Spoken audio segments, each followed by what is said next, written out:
ਦੇਖੋ ਇਨਸਾਨੀ ਜ਼ਿੰਦਗੀ ਦੇ ਵਿੱਚ ਐਮੋਸ਼ਨ ਜਿਸ ਨੂੰ ਅਸੀਂ ਜਜ਼ਬਾਤ ਕਹਿੰਦੇ ਹਾਂ ਜੀ ਇਸ ਦਾ ਇੱਕ ਬਹੁਤ ਅਹਿਮ ਰੋਲ ਹੈ। ਬਿਲਕੁਲ ਜਜ਼ਬਾਤ ਹੀ ਸਾਨੂੰ ਇੱਕ ਦੂਸਰੇ ਦੇ ਨਾਲ ਜੋੜਦੇ ਨੇ।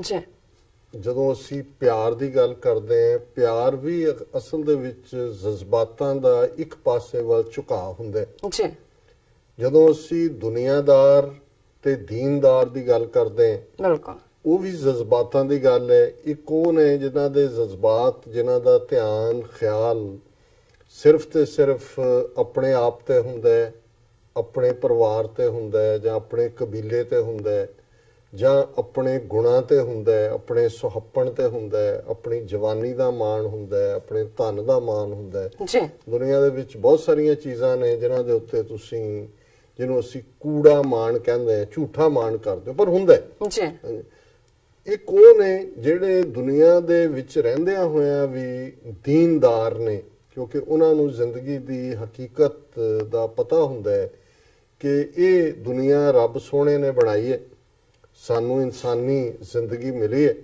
ਔਰ ਇਸ ਸਾਰੇ ਦੇ ਵਿੱਚ ਅਲਟੀਮੇਟ ਅਸੀਂ ਇਵੇਂ ਹੀ ਹੈ ਜਿਵੇਂ ਕੋਈ ਸਰਾਂ ਹੈ ਜਿਸ ਦੇ ਵਿੱਚ ਥਾਂ ਥਾਂ ਤੋਂ ਮੁਸਾਫਰ ਆ ਕੇ ਰਾਤ ਰੁਕਦੇ ਨੇ ਤੇ ਅਗਲੀ ਸਵੇਰ ਉਹ ਆਪੋ ਆਪਣੇ ਰਾਹ ਪੈ ਜਾਂਦੇ ਨੇ, ਆਪੋ ਆਪਣੀ ਮੰਜ਼ਿਲ ਵੱਲ ਤੁਰ ਪੈਂਦੇ ਨੇ।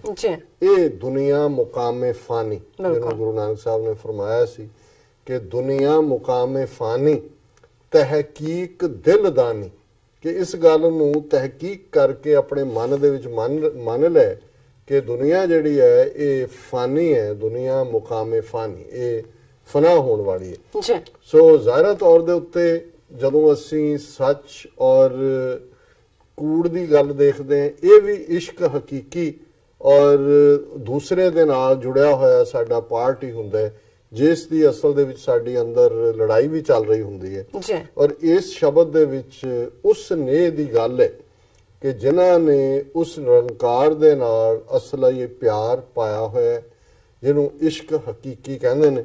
ਔਰ ਰਾਗ ਸੂਹੀ ਦੇ ਵਿੱਚ ਚੌਥੇ ਪਾਤਸ਼ਾਹ ਦਾ ਇਹ ਸ਼ਬਦ ਹੈ, ਅਸ਼ਟਪਦੀਆਂ ਨੇ, ਔਰ ਅਸੀਂ ਅੱਜ ਪਹਿਲੇ 5 ਪਦੇ ਇਸ ਵਿਚਾਰ ਦੇ ਲਈ ਚੁਣੇ ਨੇ।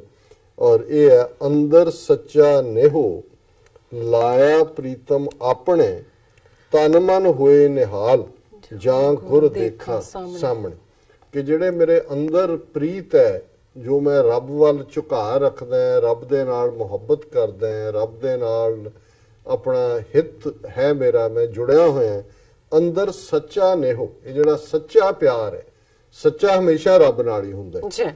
ਕੂੜਾ ਇਹ ਨਹੀਂ ਹੈ ਵੀ ਅਸੀਂ ਬੱਚਿਆਂ ਨੂੰ ਪਿਆਰ ਨਾ ਕਰੀਏ ਜਾਂ ਦੂਜਿਆਂ ਨਾਲ, ਪਰ ਇਹ ਮੰਨ ਕੇ, ਕਿਉਂਕਿ ਅਲਟੀਮੇਟਲੀ ਇਹ ਵੀ ਇੱਕ ਸੈਂਟੀਮੈਂਟ ਦਾ ਹਿੱਸਾ ਹੁੰਦਾ ਹੈ, ਜਜ਼ਬਾਤ ਦਾ, ਕਿ ਜੋ ਅਸੀਂ ਕਰਦੇ ਹਾਂ ਅਸੀਂ ਰੈਸੀਪ੍ਰੋਕੇਸ਼ਨ ਵੀ ਮੰਗਦੇ, ਇਹ ਜਵਾਬੀ ਵੀ ਸਾਨੂੰ ਮਿਲੇਗਾ, ਪਰ ਇਵੇਂ ਹੁੰਦਾ ਨਹੀਂ।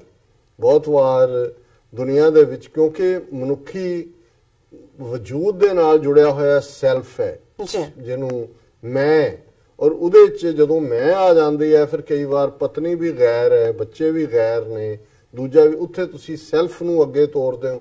ਪਰ ਕਈ ਵਾਰ ਤੁਸੀਂ ਉਸ ਦੇ ਵਿੱਚ ਹੀ ਇੰਨੇ obsessed ਹੋ ਜਾਂਦੇ ਹੋ ਮੈਂ ਦੇ ਵਿੱਚ, ਕਿ ਇਸ਼ਕ ਹਕੀਕੀ ਤੋਂ ਤੁਹਾਡੀ ਵਿੱਥ ਹੁੰਦੀ ਹੈ। ਸੋ ਇਹ ਆਪਣਾ ਪ੍ਰੀਤਮ ਦਾ ਮਤਲਬ ਹੀ ਹੈ ਲਵਡ ਵਨ। ਉਹਦੇ ਲਈ ਜਦੋਂ ਰੱਬ ਲਈ ਸ਼ਬਦ ਪ੍ਰੀਤਮ ਇਸਤੇਮਾਲ ਹੁੰਦਾ ਹੈ, ਕਿਉਂਕਿ ਦੁਨੀਆਦਾਰੀ ਦੇ ਵਿੱਚ ਸਭ ਤੋਂ ਜਿਹੜਾ ਜਿਸ ਦੀ ਵੱਲ ਬਹੁਤਿਆਂ ਦੀ ਖਿੱਚ ਰਹਿੰਦੀ ਹੈ, ਉਹ ਪਿਆਰ ਦੇ ਰਿਸ਼ਤੇ ਨੇ, ਇਸ਼ਕ ਮਜ਼ਾਜੀ ਦੀ ਗੱਲ ਹੁੰਦੀ ਹੈ। ਉਸ ਨੂੰ ਦਾ ਹਵਾਲਾ ਬਹੁਤ ਸਾਰੀਆਂ ਥਾਵਾਂ ਤੇ ਦੇ ਕੇ ਗੁਰੂ ਸਾਹਿਬ ਨੇ ਇਸ਼ਕ ਹਕੀਕੀ ਵੱਲ ਧਿਆਨ ਦਿਵਾਇਆ ਕਿ ਅੰਦਰ ਸੱਚਾ ਨੇਹੋ ਲਾਇਆ ਪ੍ਰੀਤਮ ਆਪਣੇ, ਆਪਣੇ ਪਿਆਰੇ ਨੇ ਲਾਇਆ, ਤਨ ਮਨ ਹੋਏ ਨਿਹਾਲ ਜਾਂ ਗੁਰ ਦੇਖਾ ਸਾਹਮਣੇ, ਕਿ ਮੇਰਾ ਤਨ ਤੇ ਮਨ ਨਿਹਾਲ ਹੋ ਗਿਆ, ਗਦਗਦ ਹੋ ਗਿਆ, ਆਨੰਦਿਤ ਹੋ ਗਿਆ, ਇੱਕ ਸਵਾਦ ਦੇ ਵਿੱਚ ਆ ਗਿਆ, ਜਦੋਂ ਕਿ ਮੈਂ ਉਸ ਪਿਆਰੇ ਨੂੰ, ਜਿਸ ਨੇ ਮੈਨੂੰ ਆਪਣਾ ਨੇਹ ਲਾਇਆ, ਜਿਹਦੇ ਨਾਲ ਮੇਰੀ ਪ੍ਰੀਤ ਜੁੜੀ ਹੋਈ ਹੈ, ਉਸ ਨੂੰ ਮੈਂ ਆਪਣੇ ਅੰਦਰ ਮਹਿਸੂਸ ਕੀਤਾ। ਉਹ ਕੋਈ ਸ਼ੇਪ ਬਣ ਕੇ ਸਾਹਮਣੇ ਨਹੀਂ ਆਉਂਦਾ ਹੈ, ਤੁਸੀਂ ਉਸ ਨੂੰ ਮਹਿਸੂਸ ਕਰਦੇ ਹੋ, ਤੁਹਾਡਾ ਅੰਦਰ ਬਾਹਰ ਉਸ ਦੇ ਪਿਆਰ ਦੇ ਨਾਲ ਰੁਸ਼ਨਾਇਆ ਜਾਂਦਾ ਹੈ, ਉਸ ਦੇ ਪਿਆਰ ਦੇ ਨਾਲ ਗਦਗਦ ਹੁੰਦਾ ਹੈ। ਔਰ ਬਹਾਉ ਦੀ ਪੰਕਤੀ ਹੈ, ਮੈਂ ਹਰ ਹਰ ਨਾਮ ਵਿਸਾਹੋ, ਗੁਰ ਪੂਰੇ ਤੇ ਪਾਇਆ, ਅੰਮ੍ਰਿਤ ਅਗਮ ਅਥਾਹੋ, ਕਿ ਜੇ ਹੁਣ ਮੇਰਾ ਟਰਸਟ ਹੈ ਕਿਸੇ ਚੀਜ਼ ਤੇ ਉਹ ਸਿਰਫ ਰੱਬ ਦੇ ਉੱਤੇ ਹੈ, ਰੱਬ ਦੇ ਨਾਂ ਦੇ ਉੱਤੇ ਹੈ, ਕਿਉਂਕਿ ਇਹ ਟਰਸਟ ਮੈਨੂੰ ਪੂਰੇ ਗੁਰੂ ਨੇ ਬਖਸ਼ਿਆ। ਔਰ ਅੰਮ੍ਰਿਤ ਅਗਮ ਅਥਾਹੋ, ਉਹ ਅਗਮ ਹੈ ਜਿਹਨੂੰ ਮੇਸ਼ਰ ਨਹੀਂ ਕੀਤਾ ਜਾ ਸਕਦਾ ਹੈ, ਮਾਪਿਆ ਨਹੀਂ ਜਾ ਸਕਦਾ ਹੈ। ਔਰ ਜਿਹੜਾ ਅੰਮ੍ਰਿਤ ਰੂਪ ਹੈ, ਹਉ ਸਤਿਗੁਰ ਵੇਖ ਵਿਗਸਿਆ, ਹਰ ਨਾਮੇ ਲੱਗਾ ਪਿਆਰ, ਕਿਰਪਾ ਕਰਕੇ ਮੇਲਿਆਂ ਪਾਇਆ ਮੋਖ ਦੁਆਰ। ਕਿ ਮੈਂ ਗੁਰੂ ਨੂੰ ਦੇਖ ਕੇ ਬੜਾ ਆਨੰਦਿਤ ਹੈ, ਖੁਸ਼ ਹੈ, ਮੈਨੂੰ ਵਾਹਿਗੁਰੂ ਦਾ ਪਿਆਰ ਜਿਹੜਾ ਹੈ ਉਹ ਨਸੀਬ ਹੋਇਆ। ਕਿਰਪਾ ਕਰਕੇ ਮੇਲਿਆਂ, ਉਸ ਵਾਹਿਗੁਰੂ ਨੇ ਬਖਸ਼ਿਸ਼ ਕਰਕੇ ਮੈਨੂੰ ਆਪਣੇ ਨਾਲ ਜੋੜ ਲਿਆ ਔਰ ਮੇਰੇ ਮਨ ਚੋਂ ਗੁਲਾਮੀ ਦੀਆਂ ਸਾਰੀਆਂ ਜਿਹੜੇ ਬੰਦਸ਼ਾਂ ਨੇ ਉਹ ਟੁੱਟ ਗਈਆਂ। ਮੋਖ ਦੁਆਰ ਹੈ ਇਹ ਸਾਲਵੇਸ਼ਨ, ਮੁਕਤੀ ਮੈਨੂੰ ਹਾਸਲ ਹੈ। ਸਤਿਗੁਰ ਬਿਰਹੀ ਨਾਮ ਕਾ, ਜੇ ਮਿਲੇ ਤਾਂ ਤਨ ਮਨ ਦਿਓ, ਜੇ ਪੂਰਬ ਹੋਵੇ ਲਿਖਿਆ ਤਾਂ ਅੰਮ੍ਰਿਤ ਸਹਿਜ ਪੀਓ। ਕਿ ਸਤਿਗੁਰੂ ਹੀ ਵਿਛੋੜਾ ਦੀ ਪੀੜ ਦੇਣ ਵਾਲਾ ਵੀ ਸੀ, ਬਿਰਹਾ ਉਹਨੇ ਦਿੱਤੀ, ਫਿਰ ਮਿਲਾਪ ਵੀ ਉਹਨੇ ਦਿੱਤਾ। ਤੇ ਜੇ ਮੈਨੂੰ ਉਹ ਮਿਲਦਾ ਬਿਰਹਾ ਤੋਂ ਬਾਅਦ ਤੇ ਮੈਂ ਤਨ ਤੇ ਮਨ ਉਸ ਦੇ ਹਵਾਲੇ ਕਰ ਦਿੱਤਾ ਹੈ। ਪਰ ਇਹ ਵੀ ਅਕਾਲ ਪੁਰਖ ਦੀ ਬਖਸ਼ਿਸ਼ ਨਾਲ ਹੀ ਹੁੰਦਾ ਹੈ, ਜਿਹਦੇ ਭਾਗ ਹੁੰਦੇ ਨੇ ਤਾਂ ਅੰਮ੍ਰਿਤ ਸਹਿਜ ਪੀਓ। ਫਿਰ ਇਹ ਸਹਿਜ ਦੇ ਵਿੱਚ ਜੀਵਨ ਜਿਉਣ ਦਾ ਅੰਮ੍ਰਿਤ ਰੱਬ ਨਸੀਬ ਕਰਾਂਦਾ ਹੈ। ਸੁੱਤਿਆਂ ਗੁਰ ਸਾਲਾਹੀ ਹੈ, ਉੱਠਦਿਆਂ ਵੀ ਗੁਰ ਆਲਾਹੋ, ਕੋਈ ਐਸਾ ਗੁਰਮੁਖ ਜੇ ਮਿਲੇ, ਹਉ ਤਾਂ ਕੇ ਧੋਵਾਂ ਪਾਉ। ਕਿ ਇਹ ਜਿਹੜਾ ਸਹਿਜ ਮਾਰਗ ਹੈ ਉਹਦੇ ਚ ਇਹੀ ਹੈ, ਉਠਤ ਬੈਠਤ ਸੋਵਤ ਨਾਮ, ਕਹੁ ਨਾਨਕ ਜਨ ਕੈ ਸਦਕਾਮ। ਕਿ ਉੱਠਦਿਆਂ ਵੀ ਮੈਨੂੰ ਉਹ ਵਾਹਿਗੁਰੂ ਮਿਲੇ, ਮੇਰੀ ਨਾਲ ਰਹੇ, ਜਾਗਦਿਆਂ ਵੀ ਸੁੱਤਿਆਂ ਵੀ, ਕਿ ਵੀ ਸੁੱਤਿਆਂ ਵੀ ਮੈਂ ਉਸ ਦੀ ਸਿਫਤ ਸਲਾਹ ਕਰਾਂ, ਉੱਠਦਿਆਂ ਵੀ ਗੁਰੂ ਦਾ ਨਾਮ ਨੂੰ ਮੈਂ ਯਾਦ ਕਰਾਂ, ਰੱਬ ਦੇ ਨਾਂ ਨੂੰ। ਤੇ ਜਿਹੜਾ ਕੋਈ ਮੈਨੂੰ ਇਸ ਰਸਤੇ ਤੋਰਨ ਵਾਲਾ ਰੱਬ ਦਾ ਪਿਆਰਾ ਮਿਲ ਜਾਏ, ਉਹਦੇ ਤਾਂ ਮੈਂ ਪੈਰ ਧੋ ਕੇ ਪੀਆਂ। ਐਕਸਪ੍ਰੈਸ਼ਨ ਹੈ ਜਦੋਂ ਕਿ ਤੁਸੀਂ ਹਿਊਮਿਲਿਟੀ ਔਰ ਪਿਆਰ ਦਿਖਾਉਂਦੇ ਹੋ ਕਿ ਭਾਈ ਜਦੋਂ ਤੁਸੀਂ ਕਿਸੇ ਨੂੰ ਕਹਿੰਦੇ ਹੋ ਲੈ ਵੀ ਤੂੰ ਤਾਂ ਮੇਰੇ ਲਈ ਰੱਬ ਬਣ ਕੇ ਬੋੜੇ, ਹੁਣ ਰੱਬ ਨਹੀਂ ਹੁੰਦਾ, ਪਰ ਰੱਬ ਇਵੇਂ ਹੀ ਆਪਣੇ ਬੰਦਿਆਂ ਰਾਹੀਂ ਤੁਹਾਡੀ ਮਦਦ ਕਰਦਾ ਹੈ। ਔਰ ਉਹ ਜਿਹਦੇ ਹੀ ਮਦਦ ਹੁੰਦੀ ਹੈ ਉਹਦੇ ਲਈ ਉਹ ਰੱਬ ਹੀ ਹੁੰਦਾ ਹੈ। ਅਖੀਰ 'ਚ ਗੁਰੂ ਸਾਹਿਬ ਨੇ ਫਰਮਾਇਆ, ਕੋਈ ਐਸਾ ਸੱਜਣ ਲੋੜ ਲੋ, ਮੈਂ ਪ੍ਰੀਤਮ ਦੇ ਮਿਲਾਏ, ਸਤਿਗੁਰ ਮਿਲਿਆ ਹਰ ਪਾਇਆ, ਮਿਲਿਆ ਸਹਿਜ ਸੁਭਾਏ।